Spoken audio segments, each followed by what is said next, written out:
सही है, ठीक है। अस्सलाम वालेकुम। वालेकुम सलाम। कैसे हैं आप? ठीक है ये अल्लाह पाक का सर। करम। आपने देखा होगा कि कल रात को जो भी बुज़दिलाना हमला हम पे किया गया, पाक फ़ौज ने बड़े अच्छे तरीके से बेहतरीन अंदाज में उसका जवाब भी दिया। बहुत अच्छा दिया है। जी, तो क्या कहते हैं आप लोग तो बिल्कुल ही बॉर्डर के करीब रहते हैं, तो क्या आप लोगों के दिल में कुछ चल रहा होता है, जहन में क्या चल रहा होता है? ये ना ईमान से खारिज लोग हैं, इनके पास जज्बा नहीं है जो हमारे पास जज्बा है। ऐसा ही है। हम मुसलमान हैं, हमें पता है कि हम मौत पर हक है, लेकिन एक दिन हम तो मरना ही हाँ है। जी। लेकिन मरेंगे भी तो ऐसे मरेंगे कि इनकी 7 नस्लें तक याद करेंगी, उनको मुंह तोड़ जवाब देंगे। अगर वो बहादुर होते ना तो रात को भाग देना।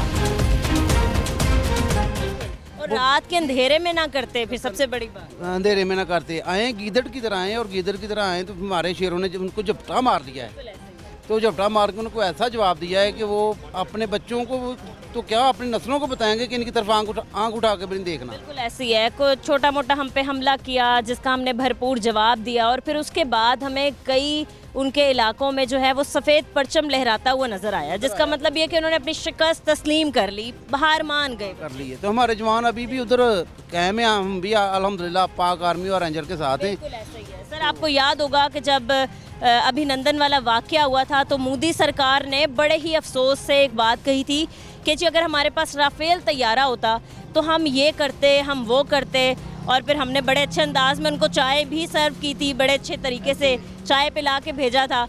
अब बताएं, अगर इस तरीके के कोई वो मैली आंख से हमारे मुल्क को देखते हैं तो किस चीज़ का इंतज़ाम किया, अब क्या कुछ हम उन्हें पेश करेंगे? बस वो चाय का ही मसला ना, उनको इज्जत नहीं रास है। एक बाद लोग ऐसे होते हैं उनको इज्जत रास नहीं होती। हमने चाय पिला दी तो उन्होंने समझना कि शायद वो हमसे डर गए। हमने तो की मेहमान नवाजी जो हमारे इस्लाम में, हमारे कल्चर में जो है, हमने उसकी मेहमान नवाजी की, वो इसी चीज़ पे वो डाउट है, उसको डाउट है कि शायद ये हमसे डरते हैं। तो डरने वाला अल्हम्दुलिल्लाह हम है ही नहीं है। तो इंडिया फतह हो चुका है, समझ लें जंग ख़त्म हो चुकी है, इंडिया हमने फतह कर लिया है। क्या आप फिर जोश और जज्बा रखते हैं इस बारे में?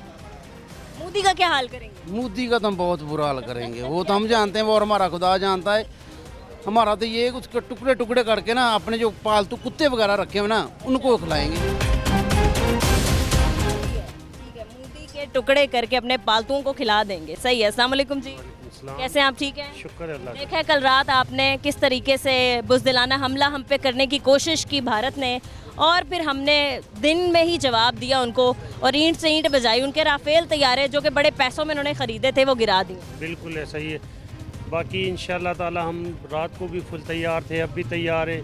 मोदी के टुकड़े टुकड़े कर देंगे अल्लाह के हुक्म से। बस हम तो कह रहे हैं कि बस हमें मौका मिले, हाथ चढ़ जाए इसका टुकड़े टुकड़े इंशाल्लाह। सही है, आप तो बॉर्डर के लाइन ऑफ कंट्रोल के बिल्कुल नज़दीक। अभी इसलिए फिर रहे हैं, बस हमें मौका मिले और हम अपना जज्बा दिखाएं। तो बिल्कुल ऐसा नहीं है कि हमारे मुसलमानों को, हमारी कौम को हमें डर ही नहीं लगता, बिल्कुल नहीं डर। तो शहीद हो गए तो क्या ही रुतबा है, और गाजी हैं तो फिर भी क्या रुतबा है। क्या रुतबा, अल्लाह इंशाल्लाह हमें शहादत की मौत देगा इंशाल्लाह। सही है, यही जज्बा रखते हैं आप। पाक फौज के बारे में क्या कहेंगे? पाक जिंदाबाद, पाक फौज जिंदाबाद इंशाल्लाह। देखा होगा किस तरीके से भरपूर फजाई मुकाबला। जाए इंशाल्लाह और फिर देंगे उनको, आज रात ही देंगे इंशाल्लाह। चलें, ठीक है, बहुत शुक्रिया।